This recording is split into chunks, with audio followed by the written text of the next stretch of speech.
राधाष्टमी का उत्सव तो जन्माष्टमी से भी बड़ा होता हमारे ब्रजमंडल में। तो ऐसे राधाष्टमी का भाव। अब कई लोग पूछ रहे हैं कैसे क्रम होना चाहिए, तो देखो ठाकुर जी का जन्मोत्सव मनाया जाता रात्रि 12 बजे, पर किशोरी जी जो हैं ये उदिया भाव से प्रकट हुई। मतलब सूर्य उदय, जैसे ही सूर्य की प्रथम किरण पड़ी है पृथ्वी पर, बस हल्के हल्के सूर्य उदय हुआ, तभी किशोरी जी का प्रादुर्भाव हुआ। तो एक प्रकार से नेक्स्ट सुन लो, ताली बाद में बजा ले। सुबह 4:30 बजे, 4-4:30 बजे आप सबको, अगर घर में किशोरी जी विराज रही हैं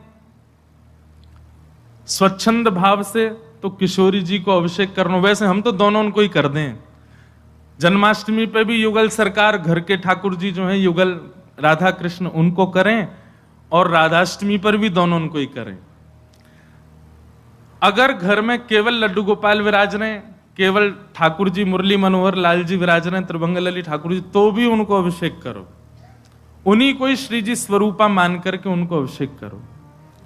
वैसे तो नियम ऐसा है कि जन्माष्टमी और राधाष्टमी को रात्रि भर जागरण करो, रात भर उत्सव करो, रात भर नाचो गाओ, आनंद करो, किशोरी जी को प्रादुर्भाव होगो। और किशोरी जी वास्तव में शयनावस्था में हो, कमल के पुष्प ले आओ और सुंदर सुंदर कमल के पुष्पन के बीच में किशोरी जी के श्री विग्रह को विराजमान रखो, वही में ही पौढ़ाओ। क्योंकि ऐसा भाव शास्त्र में है कि कमल के मध्य से ही किशोरी जी प्रकट भई। तो कमल मध्य में किशोरी जी को विराजमान करो। घर पे ठाकुर जी हैं तो ठाकुर जी को विराजमान रखो। और प्रातः काल 4 बजे है तो महाराज शंखनाद करो, बधाई गायन करो, सुंदर घंटे घड़ियाल नगाड़े आदि बजाओ। वाक्य बाद में दीप प्रज्वलन करके किशोरी जी को प्रादुर्भाव करो। फिर वाक्य बाद पंचामृत अभिषेक करो। पंचामृत अभिषेक करवे के बाद में सुंदर किशोरी जी को श्रृंगार करो। श्रृंगार करवे के बाद भोग धराओ। भोग धरा करके फिर किशोरी जी की आरती करो। आरती करने के पश्चात फिर खूब नाचो, इतने नाचो इतने हम तो अभी जयपुर में एक बात कह के आए, उत्सव तब तक मत मानो कि नाचते नाचते उत्सव करते करते डॉक्टर के पास नहीं जाना पड़ जाए। अगर आपको दवाई नहीं लेनी पड़ी तो समझो उत्सव मनाया ही नहीं आपने। शादी ब्याह होता है घर में तो लड़की का जो भाई होता है या लड़की के पिताजी, लड़की के मामा, लड़की पक्ष के, लड़का वाले तो ऊधम करें, लड़की वाले इनकी कमर कसे, उनके जेब में 2-4 दवाई पड़ी रहती है, सिर दर्द की, पेट दर्द की। क्यों, हमारी तो बड़ी 3 बहनें, तो हमको पता है वो एक दवाई रखी रहेगी। क्यों, सिर दर्द हो रहा है, सो नहीं पा रहे हैं। तो तभी ब्याह माना जाता है जब पिता और भाई ये बिल्कुल श्रमित हो जाएं, तब लगता है हाँ ब्याह हुआ। श्रमित ही नहीं हुए तो क्या बात का ब्याह। ऐसे ही उत्सव में महाराज एक आनंद की बात करें, ये नहीं जबरदस्ती कि महाराज दवाई लेनी ही पड़ जाए। जब तक इतने श्रमित नहीं हो जाओ, इतने नहीं थक जाओ कि महाराज अब कुछ नहीं हो सकता हमसे, पस्त नहीं हो जाओ, तब तक नाचते ही रहो किशोरी जी के आगे, ठाकुर जी के आगे।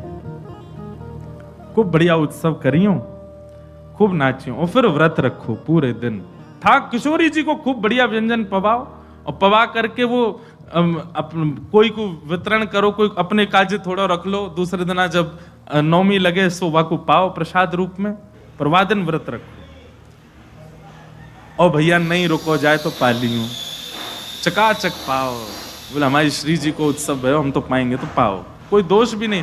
व्रत ना करने से पाप नहीं लगता है, पर व्रत करने से पुण्य बहुत होता है हमको, लेकिन पुण्य की नहीं, हमको किशोरी जी की कामना।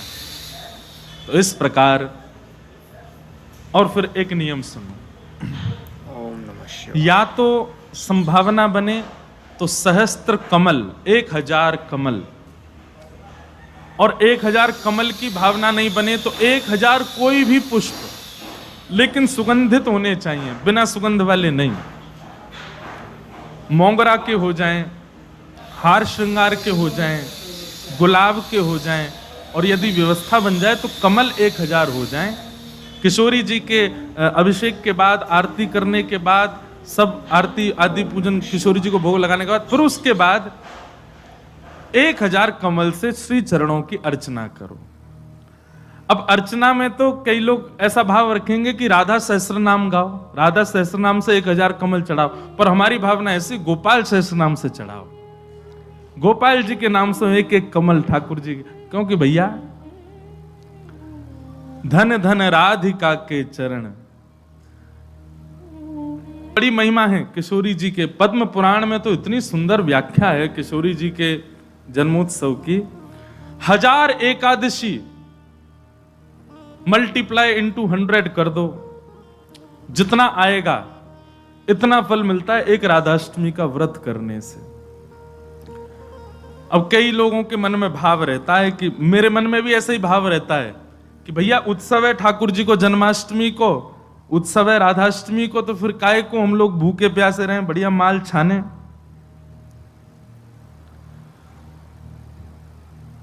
तो भाव तो रहता है, पर शास्त्रों में बड़ी महिमा है।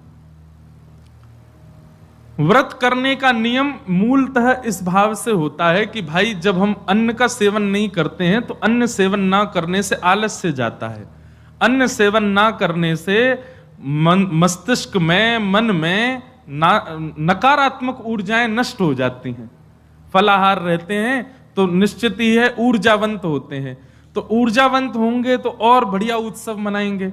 लेकिन बिल्कुल ही आहार ग्रहण नहीं करोगे तब तो फिर मतलब व्रत इसलिए करना है कि उत्सव में आपसे आपकी ऊर्जा पूरी लगे, आलस्य ना आवे, नकारात्मक भाव ना आवे, मन में कोई दुर्भाव ना आवे, इसलिए अन्न का त्याग किया जाता है। बाकी तो उत्सव में तो खूब पाओ धुआंधार, लेकिन व्रत करने से आपके उत्सव में बेहोशी आ रही है महाराज और बिना भोजन किए कुछ तो फिर उत्सव को भंग करने वाली बात हो जाएगी। उत्सव को भंग नहीं, उत्सव को सुंदर बनाने के लिए व्रत करना है। तो राधाष्टमी उत्सव पर इस बार व्रत निश्चित करो, हर बार ही करो। वैसे तो शास्त्रों में दशावतारों में 4 अवतारों के व्रत करने की आज्ञा दी है, रामनवमी और नृसिंह चतुर्दशी, कृष्ण जन्माष्टमी और वामन द्वादशी। लेकिन जब हम रामकृष्ण उपासक हैं तो हमारे भाव में रामकृष्ण 2 एक हैं, ये दोनों भी एक हैं, और फिर इनकी आह्लादनी शक्तियां भी एक हैं। राधा कृष्ण स्वरूपाम वै कृष्ण राधा स्वरूपिणौ कलात्मानम निकुंजस्थम गुरु रूपम सदा भजे। जब किशोरी जी ब्रजमंडल में श्री ठाकुर जी का ही स्वरूप हैं तो फिर उनके लिए भी ये व्रत की क्रिया करनी है। पद्म पुराण में ब्रह्मा जी ने इसका बहुत सुंदर वर्णन किया है कि भैया व्रत निश्चित करना चाहिए, इतना फल मिलता है, इतना फल मिलता है। लेकिन जब भी फल कोई फल बताता है ना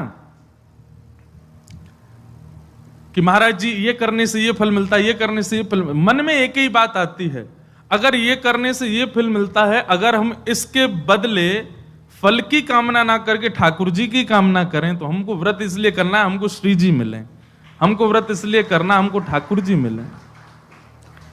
तो कभी भी आपको किसी व्रत या किसी नियम के पीछे फल बताया जा रहा हो, सुन लिया करो, अच्छा इससे ये फल मिलता है, उस फल को गौड़ करके उस फल के स्थान पर किशोरी जी को विराजमान कर दो। हे किशोरी जी, हम राधाष्टमी को व्रत या मारे करेंगे कि हमको आपकी प्रेम लक्षणा भक्ति प्राप्त हो, आपको प्रेम प्राप्त हो, इसलिए हमको व्रत करना है। अक्षय तृतीया के दिन लोग दुनिया भर का दान करते हैं, चावलों का दान कर रहे हैं, अन्न का दान कर रहे हैं, स्वर्ण दान कर रहे हैं, चांदी दान कर रहे हैं, जे दान कर रहे हैं, वो दान कर रहे हैं। हमारे मन में भाव आता है कि भैया वादना नाम को दान करो, जो राह में मिल जाए वही से कहो जय श्री कृष्ण, जो राह में मिल जाए वही से कहो राधे राधे, नाम दान करते चलो। बोले क्यों?